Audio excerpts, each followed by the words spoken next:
10h. Radio Côte d'Ivoire, le bulletin d'info. Mireya Kédié.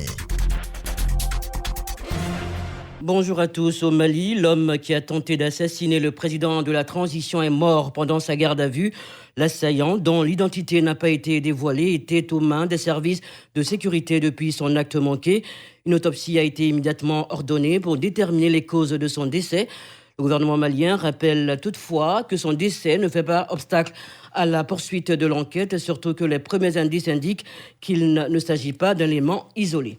Boko Haram reprend du terrain depuis quelques mois. Le groupe djihadiste a attaqué le camp militaire de Sagmé dans l'extrême nord du Cameroun. Bilan au moins 7 soldats tués. Les assaillants sont arrivés à bord de véhicules et de motos à une dizaine de kilomètres de la région où est né Boko Haram. Cette attaque meurtrière intervient après celle d'une école et d'un poste avancé de l'armée le 15 juillet dernier. 28 étudiants nigérians ont été relâchés hier par leurs ravisseurs après 21 jours de captivité. 81 autres sont toujours détenus. Leur enlèvement a eu lieu au début du mois de juillet quand les ravisseurs ont fait une descente dans un pensionnat dans le nord-ouest du pays. Les autorités ont attribué les enlèvements aux bandits armés qui opèrent pour des rançons. Et puis le président tunisien prend la tête de l'exécutif. Kaïs Saïed a annoncé hier le gel des activités de l'Assemblée des représentants du peuple ainsi que la levée de l'immunité parlementaire des députés. Son premier ministre a également été limogé en attendant la désignation d'un nouveau chef du gouvernement. L'annonce survient après une journée de violentes manifestations appelant à la dissolution du Parlement et au changement de régime. Les manifestants se sont rassemblés hier devant le Parlement pour, disent-ils, dénoncer les pratiques du gouvernement et des députés. Vous assure Radio Côte d'Ivoire. Les experts venus du Burkina Faso et ceux de la Côte d'Ivoire se sont retrouvés hier à Abidjan pour plancher sur les questions d'intérêt relatives aux deux pays. Les 4 commissions mises en place ont réfléchi entre autres sur la réouverture des frontières terrestres entre la Côte d'Ivoire et le Burkina Faso et sur la lutte contre le terrorisme avant de proposer des solutions idoines aux chefs d'État des deux pays. Je vous propose de suivre un extrait des recommandations à l'ordre du jour de la 9e conférence du traité d'amitié et de coopération Côte d'Ivoire-Burkina Faso. Recommandations lues ici par le porte-parole des experts.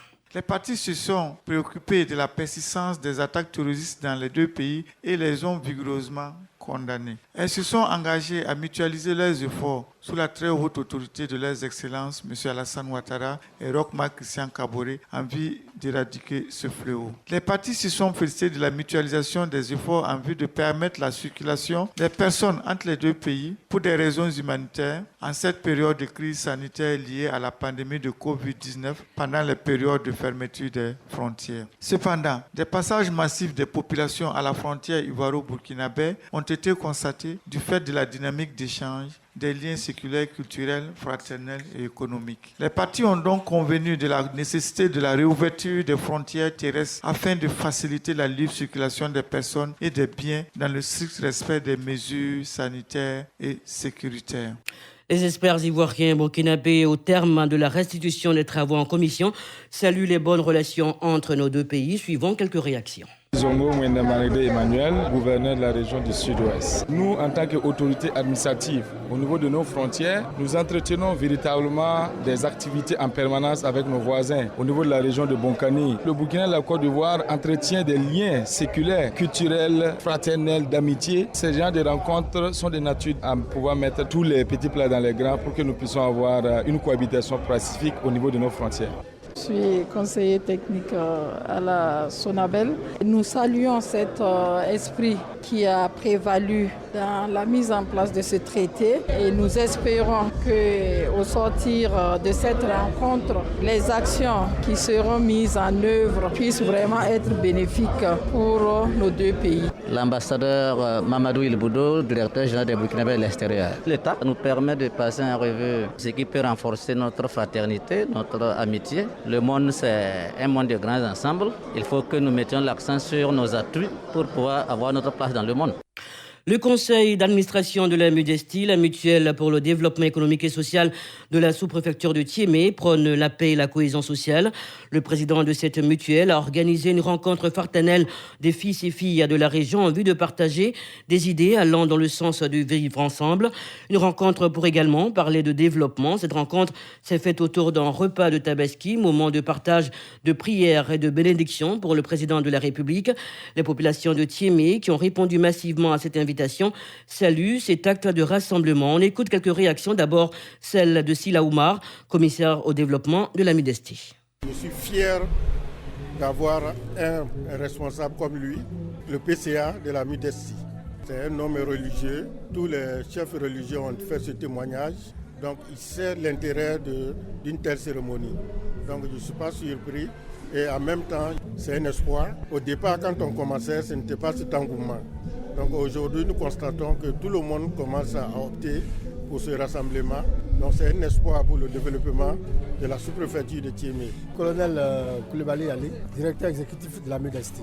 Quand je vois tous mes frères, toutes mes soeurs réunies chez le colonel-major, c'est pour traduire en quelque sorte la vision du chef de l'État, la vision d'être ensemble pour un développement harmonieux de notre commune. Et je suis vraiment heureux que le colonel-major Bakary ait eu l'idée de nous rassembler chez lui pour qu'ensemble on parle de développement. La Fondation Pat Finder pour l'éducation et le développement crée un camp d'excellence pour accompagner les meilleures jeunes filles des séries scientifiques. Ce camp s'ouvre ce lundi au lycée d'excellence Alassane Ouattara de Grand-Bassam et s'éteindra jusqu'au 7 août prochain. Ces jeunes filles sélectionnées pour leurs bons résultats scolaires en sciences en 2 semaines pour bénéficier d'un encadrement dans les domaines scientifiques. La ministre de la Femme, de la Famille et de l'Enfant était représentée à la cérémonie de lancement de ce camp d'excellence par la directrice du genre et de l'équité.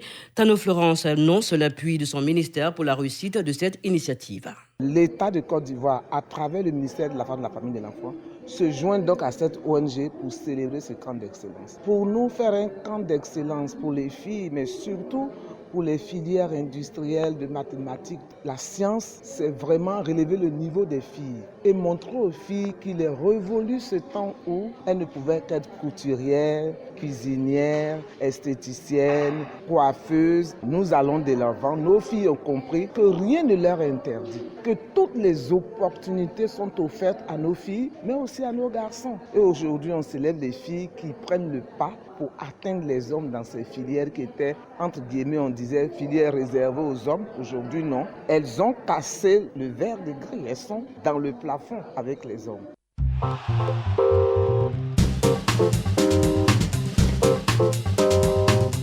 Un mot de sport avant de refermer les pages de ce bulletin d'information et on part avec le journal des JO. Brice Kwasi nous fait le point de la participation ivoirienne et le bilan des médailles.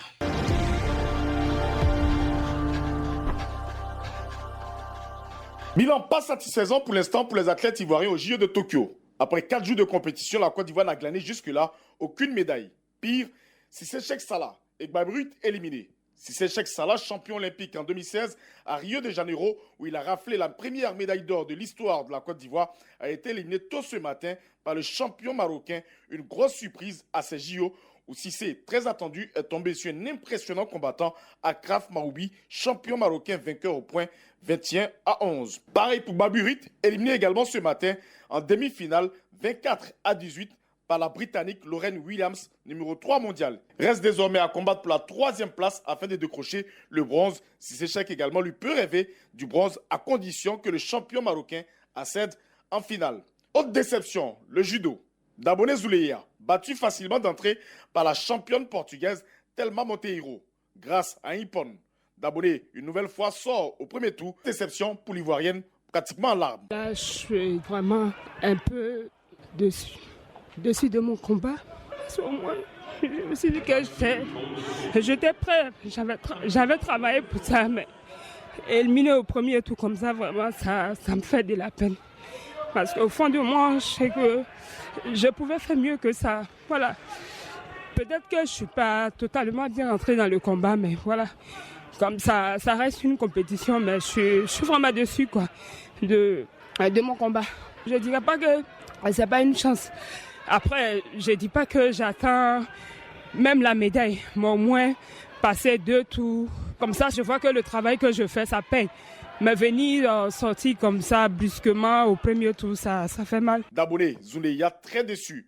Pas de surprise également dans les eaux. Talita Teflan, malgré une 2e place dans sa série, éliminée, son temps 4,48 largement loin des 4,10 souhaités. Pas de chance pour le kayakiste Ndri Frank qui a juste eu le mérite de passer le premier tour. Reste désormais pour la Côte d'Ivoire l'athlétisme où Talou Marie-José, Muriel Lauré doivent enfin décrocher une médaille olympique. Sisségueux lui réalisait un exploit sur la compétition phare, le 100 mètres. Il rêve aussi de médailles olympiques au niveau du football, où les éléphants espoirs sont encore en course après le nul heureux 0-0 face au Brésil. Pour le prochain match, mercredi matin, 2 options. Gagner ou assurer un nul face aux espoirs allemands afin de valider le ticket pour les quarts de finale et maintenir la flamme à ces JO de Tokyo.